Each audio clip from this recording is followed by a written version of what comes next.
Uruguay tiene fama de ser el país más aburrido de América Latina, sin volcanes, sin selvas, sin terremotos, un país chico, ordenado, previsible. Pero hay algo que nadie te cuenta.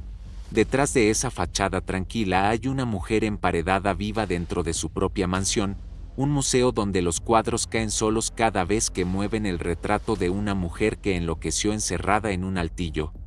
Hoy te llevo a los 4 lugares más oscuros de Uruguay, y te adelanto algo, cuando termines este video, vas a mirar a ese país con otros ojos.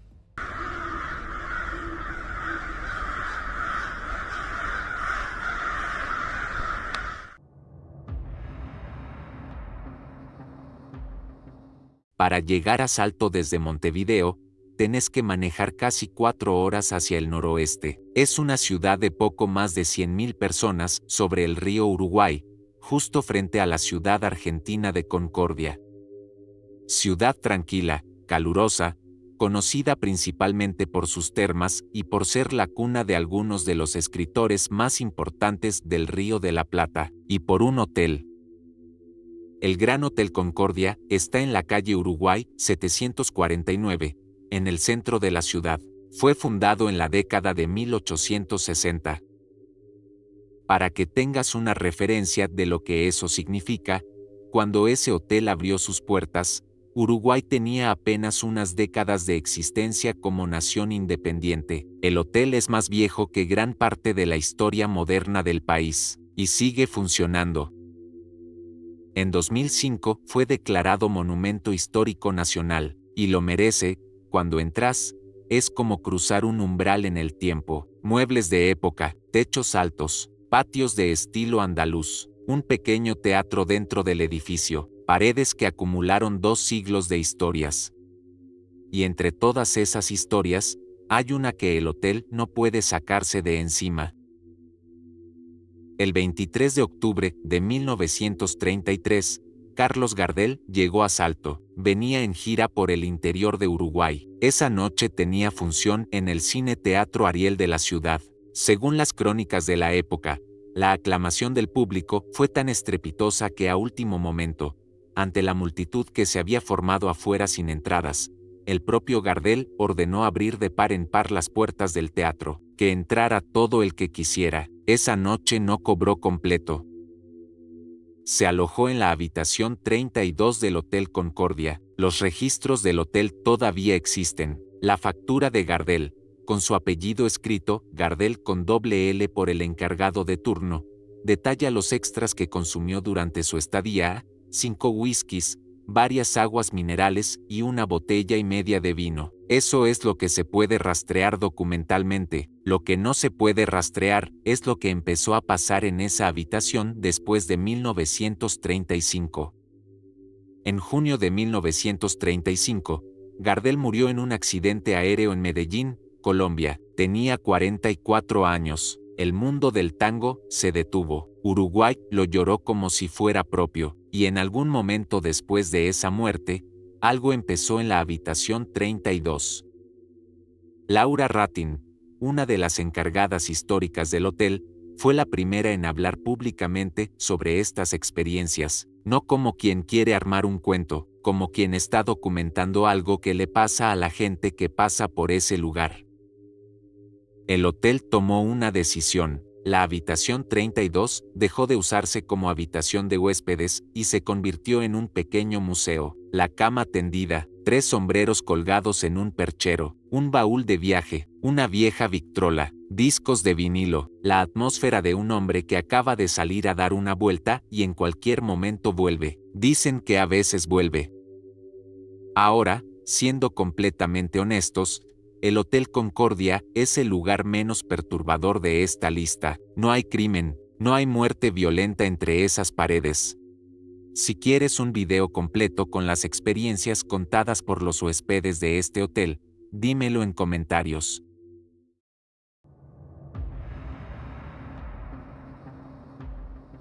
Hay una pregunta que me hago cada vez que investigo un lugar como este: ¿qué tiene que pasar para que una mansión, en el centro de una ciudad capital, quede abandonada durante décadas? ¿Qué tan grave tiene que ser lo que ocurrió ahí adentro para que nadie, en todo ese tiempo, haya querido quedarse? En Avenida Agraciada, esquina Joaquín Pereira, en el barrio del Prado de Montevideo, hay una respuesta. La mansión está ahí. La vegetación trepó por los muros hace tiempo. Las ventanas están clausuradas. La verja de entrada lleva años sin abrirse. Desde la vereda, si miras con cuidado entre los árboles, podés ver la fachada, todavía hermosa en su deterioro, todavía imponente, todavía con la huella de lo que fue cuando alguien la construyó con plata y con orgullo.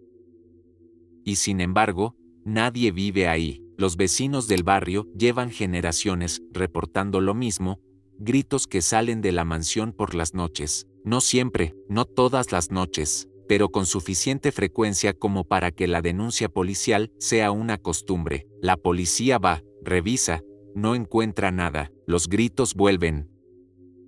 Para entender por qué, hay que ir al siglo XIX. El doctor Arenas era uno de los abogados más prominentes de la Montevideo de la época, hombre de dinero, de conexiones, de influencia, el tipo de persona que en esa ciudad, en esa época, podía hacer lo que quisiera sin que nadie le preguntara demasiado.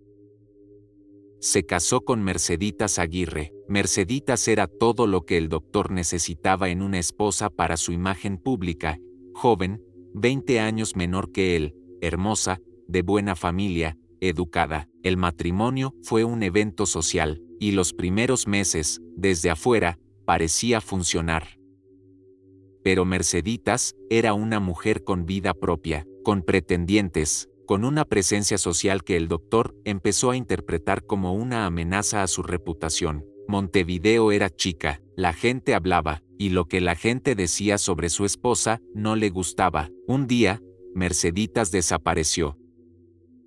No de golpe, no en un escándalo, simplemente fue dejando de aparecer. Los que la conocían preguntaron. El doctor Arenas tuvo una respuesta preparada.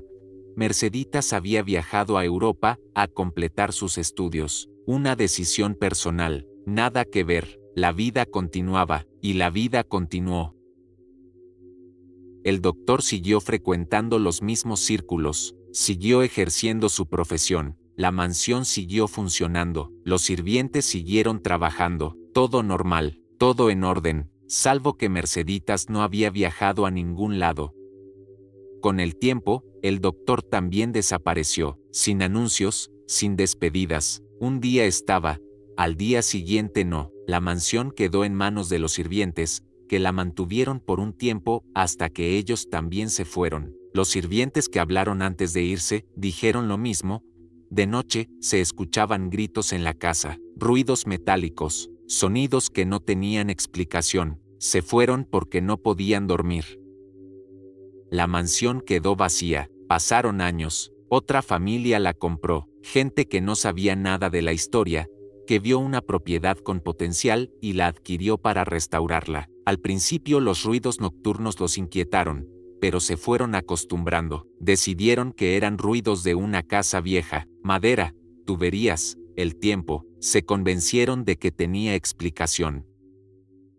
Hasta que empezaron las obras. Querían ampliar la biblioteca, contrataron obreros, empezaron a demoler una pared, y cuando retiraron uno de los bloques, el trabajo se detuvo. Detrás de la pared estaba Merceditas, momificada, con el cuello cercenado. Llevaba ahí encerrada quién sabe cuántos años. El doctor la había matado, la había emparedado dentro de la biblioteca de su propia mansión y le había dicho al mundo que se fue de viaje, y el mundo le había creído. La familia que hizo el hallazgo se fue esa misma semana. No volvió, la mansión quedó abandonada, y según todos los que viven en ese barrio, hasta el día de hoy, los gritos siguieron. Ahora, necesito ser transparente con ustedes sobre algo. Esta historia entra en la categoría de leyenda urbana. Es una de las más famosas de Montevideo, transmitida de generación en generación, y está tan arraigada en la cultura popular uruguaya que es difícil separar lo verificable de lo que fue creciendo con los años. No hay registros policiales de época que confirmen el hallazgo del cuerpo, no hay juicio documentado contra el doctor Arenas. El nombre de Merceditas Aguirre no aparece en los archivos históricos del período de la manera que aparecería si esto hubiera sido un caso judicial.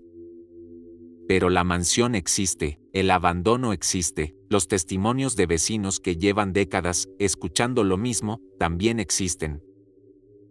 ¿Es todo leyenda? Tal vez, pero te propongo esto: si alguien inventó esta historia, tuvo que empezar en algún punto. ¿En qué punto? ¿Cuál fue el hecho original que hizo que alguien mirara esa mansión abandonada y dijera, ahí adentro hay algo?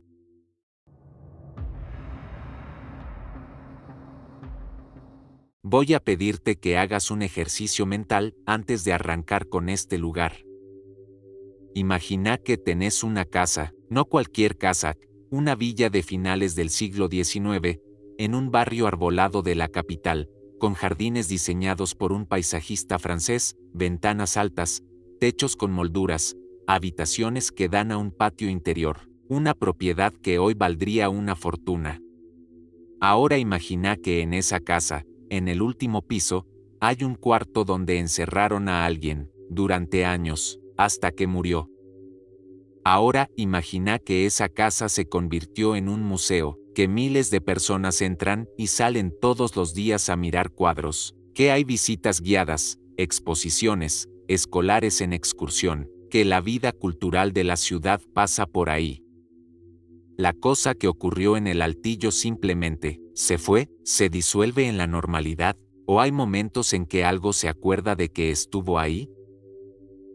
El Museo de Bellas Artes Juan Manuel Blanes está en el barrio El Prado de Montevideo. Es uno de los museos más importantes del Uruguay. Lleva el nombre del pintor nacional Juan Manuel Blanes, conocido como el pintor de la patria, responsable de obras como El Juramento de los 33 Orientales, un lugar de cultura, de historia, de arte, de todo lo que uno asocia con la vida civilizada de una capital.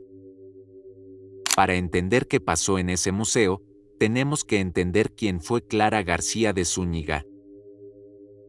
Clara compró la villa en 1872. Era una mujer viuda, adinerada, con una independencia que en la Montevideo de esa época era directamente escandalosa. Hizo lo que quiso, tuvo amantes, vivió a su manera sin pedirle permiso a nadie. En ese contexto histórico, eso no era un detalle menor, era una declaración de guerra a las convenciones sociales de su tiempo. La sociedad montevideana la admiró y la odió en partes iguales. Pero lo más interesante de Clara no es su reputación, es su hijo, Roberto de las Carreras, que nació en esa villa y se convirtió en uno de los escritores y dandis más excéntricos del Uruguay del 900. Un hombre que declaraba públicamente su amor al amor libre, que escandalizaba con sus manifiestos, que vivió como si las normas fueran para otros. El hijo de Clara, criado en esa villa, con esa madre, tiene sentido. Lo que no tiene sentido es lo que le pasó a Clara después. Con el tiempo, algo en Clara cambió. Nadie sabe exactamente cuándo empezó. Los registros hablan de alucinaciones, de una desconexión progresiva con la realidad, de comportamientos que sus contemporáneos no sabían cómo catalogar. Hoy, con los criterios actuales, probablemente hablaríamos de una enfermedad mental severa. En ese entonces, la explicación era más simple: Clara se había vuelto loca, y la respuesta de la familia fue igualmente simple: encerrarla. El altillo de la villa se convirtió en su mundo, un espacio pequeño, arriba de todo, desde donde se podía ver el jardín pero no tocarlo, desde donde se escuchaba la vida pero no se podía participar. Clara pasó ahí sus últimos años, mirando hacia afuera, sola, esperando algo que nunca llegó. Murió en el altillo. En 1929, la Municipalidad de Montevideo compró la villa. En 1930, en conmemoración del centenario de la independencia del Uruguay, abrió el museo. El arquitecto Eugenio Baroffio adaptó el edificio, preservó la estructura original, construyó salas adicionales. El altillo quedó intacto, y entonces empezaron las cosas raras. Los primeros reportes llegaron de los propios empleados del museo, no de visitantes ocasionales ni de gente buscando una historia, de las personas que trabajan ahí todos los días, que conocen el edificio palmo a palmo, que saben exactamente cómo cruje cada piso y por qué caen las hojas en el jardín. Cuadros que se caían, no uno, no dos, cuadros en salas donde no hay corriente de aire, donde las paredes están sólidas, donde no hay ninguna razón física para que un cuadro que lleva años colgado en el mismo clavo de repente caiga, y sin embargo, caían.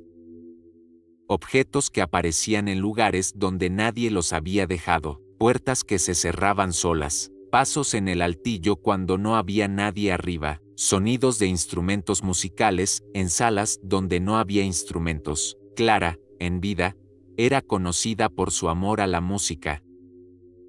Pero el elemento más perturbador no es ninguno de esos, es algo más específico, más documentado, más difícil de desestimar. En el museo hay un retrato de Clara García de Zúñiga. Es un cuadro de época, la mujer representada en él mira al espectador con una expresión que incomoda un poco, no es tristeza exactamente, no es enojo, es algo más difícil de nombrar, la mirada de alguien que sabe algo que vos no sabés. Ese cuadro tiene un lugar fijo en el museo, y las personas que trabajan ahí aprendieron, con el tiempo, a no moverlo. No porque haya una regla, porque cada vez que ese cuadro fue reubicado, algo pasó. Un cuadro cayó en otra sala, un ruido sin origen, una sensación. Los empleados del museo que llevan más años ahí hablan de esto con la misma naturalidad con que hablarían del sistema de calefacción, como algo que forma parte del edificio, algo que aprendes a respetar si vas a trabajar ahí. Una de las funcionarias del museo lo dijo públicamente: el retrato tiene la capacidad de provocar desgracias a quien lo mueva. Hoy, el cuadro está donde está. Nadie lo toca si puede evitarlo. Pensemos en eso un momento. Clara García de Zúñiga vivió libre, escandalosa, independiente, y terminó encerrada en un altillo hasta que se murió. Pasó sus últimos años mirando desde arriba hacia un mundo al que no podía acceder. Si hay algo que queda de una persona en un lugar, si eso es posible, ¿qué quedaría de alguien que vivió eso? ¿Resignación? ¿Aceptación? ¿O algo más parecido a lo que tiene esa mirada en el retrato? El altillo sigue ahí, el retrato sigue en su lugar, el museo sigue recibiendo visitantes todos los días, y de vez en cuando, alguien que trabaja ahí cuenta que escuchó algo arriba que no tenía que estar. Para este último lugar necesito que prestes atención a las fechas exactas, porque lo que hace tan perturbador a este lugar no es una leyenda, no es un fantasma, no es un retrato que se niega a moverse, es la aritmética. Es lo que pasa cuando te pones a contar los días y te das cuenta de que 5 días fueron suficientes para que todo se derrumbara, y que 140 años después, nadie pudo explicar por qué. Nueva Helvecia es una pequeña ciudad del departamento de Colonia, en el suroeste de Uruguay. Su nombre ya dice algo sobre su historia. Fue fundada en 1862 por inmigrantes suizos, alemanes, austríacos y franceses que llegaron al Uruguay buscando tierra y una vida nueva. La ciudad tiene ese carácter particular de los pueblos de inmigrantes europeos en el Río de la Plata, ordenada, silenciosa, con una arquitectura que no termina de pertenecer a América del Sur. En esa ciudad, en 1875, un hombre llamado Louis Bigny construyó un molino. Bigny era de origen francés, había llegado al Uruguay con la misma idea que trajo a todos los demás, empezar de cero en un lugar donde hubiera espacio. Eligió Nueva Helvecia y eligió invertir en lo que el lugar necesitaba, un molino harinero que procesara la producción agrícola de toda la región. Lo emplazó sobre el arroyo Rosario, en un monte de flora silvestre, aprovechando la fuerza hidráulica del agua. Lo construyó de piedra y ladrillo, con una represa y muros de contención. Cuando terminó, la represa funcionaba también como puente, el tránsito de la colonia pasaba por ahí. Era, en todos los sentidos, una obra de ingeniería para la época. Vigny no era un hombre que hacía las cosas a medias.